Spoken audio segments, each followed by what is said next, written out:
Saya ingin mencuplik satu kisah tentang dakwah Sunan Ampel yang ditulis oleh almarhum Agus Sunyoto pada tahun 1990. Saya ambil ini dari satu bab dari sebuah buku tipis berjudul Dari Ampel ke Mojopahit yang diterbitkan oleh Lembaga Penerangan dan Laboratorium Islam Sunan Ampel. Agus Sunyoto sendiri di kemudian hari menjadi seorang sejarawan, Ketua Lembaga Seniman Budayawan Muslimin Indonesia Alas Bumi, PBNO, dan meninggal dunia tahun 2021. Saya mulai saja ceritanya. Raden Rahmat berasal dari negeri Campa. Di mana letak negeri Campa? Saya sudah pernah membahasnya di unggahan sebelumnya. Jadi Anda bisa mencarinya dan menyimaknya. Bibi dari Raden Rahmat bernama Putri Darawati. Adalah seorang istri Raja Majapahit Sri Kertawijaya atau Brawijaya V. Sebelum ke Majapahit, Raden Rahmat berkunjung ke Palembang dan menjadi tamu Arya Damar. Di Palembang, ia berdakwah Islam. Saat itu usianya baru 20 tahun. Kedatangan Raden Rahmat di Majapahit disambut gembira. Raja Sri Kertawijaya bahkan memberikan izin kepada Raden Rahmat untuk berdakwah di Ampel Denta, sebuah kampung di tepi sungai Surabaya. Tak lama kemudian, ia diangkat menjadi kepala wilayah dengan membawahi sekitar 30.000 keluarga. Hal itu menjadi sebuah kepercayaan baginya sekaligus tantangan berat karena kondisi masyarakat saat itu masih terbelakang dan sedang dilanda kesusahan ekonomi.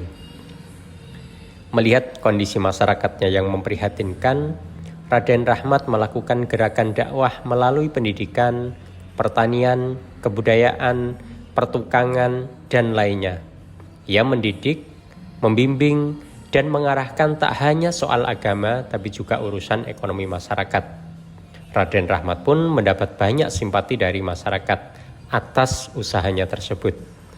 Dikisahkan dalam tulisan Agus Sunyoto bahwa Raden Rahmat memiliki wibawa yang sangat besar dan berpengaruh pada perjalanan konflik-konflik yang terjadi di Majapahit. Ia pun bisa diterima oleh Raja Majapahit setelah Brawijaya V hingga Brawijaya VIII. Bahkan yang disebut itu, yakni Brawijaya V dan Brawijaya VIII, disebutkan telah memeluk agama Islam. Sunan Ampel banyak berperan dalam ekonomi Majapahit. Salah satu dikisahkan ketika ada banyak pungli dan korupsi di sepanjang tambangan sungai, Sunan Ampel mengusulkan ke Raja Majapahit untuk mengangkat Raden Husein, putra dari Arya Damar di Palembang, sebagai seorang pengawas yang tegas. Pungli dan korupsi pun bisa berantas. Ekonomi masyarakat bisa jalan kembali. Bahkan ketika ada konflik antara Majapahit dengan pesantren Giri, Sunan Ampel menjadi penengah. Waktu itu Sunan Giri dicurigai melindungi para pemberontak dari Blambangan. Peperangan antara Giri dan Majapahit pun bisa dihindari setelah Sunan Ampel berbicara dengan Sunan Giri dan Raja Bre Kertabumi.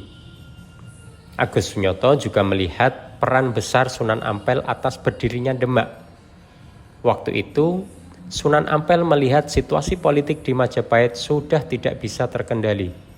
Banyak sekali pemberontakan, terutama oleh Girindra Wardana. Kekuasaan Kertabumi sudah tidak bisa dipertahankan lagi. Oleh sebab itu, Sunan Ampel menyarankan untuk mengalihkan pusat koordinasi para Dewan Wali Sanga ke Demak dengan cara membangun Masjid Agung di sana. Dan ternyata penghitungan dari Sunan Ampel benar. Majapahit setelah Kertabumi runtuh. Bre Kertabumi lari dari keraton dan meminta perlindungan kepada Sunan Ampel. Kertabumi pun kemudian menunjuk Raden Patah sebagai calon penggantinya dengan pemerintahan darurat di Demak.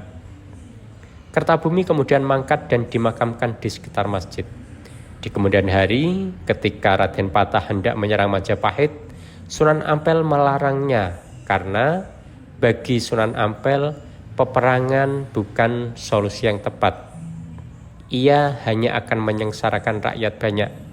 Larangan itu pun dipatuhi hingga wafatnya Sunan Ampel. Terbukti, serbuan Demak ke Majapahit baru dilakukan oleh Sultan Trenggono tahun 1527. Waktu itu sesudah 50 tahun setelah wafatnya Sunan Ampel. Demikian cerita singkat tentang Sunan Ampel dan tunggu cerita-cerita singkat lainnya. Terima kasih.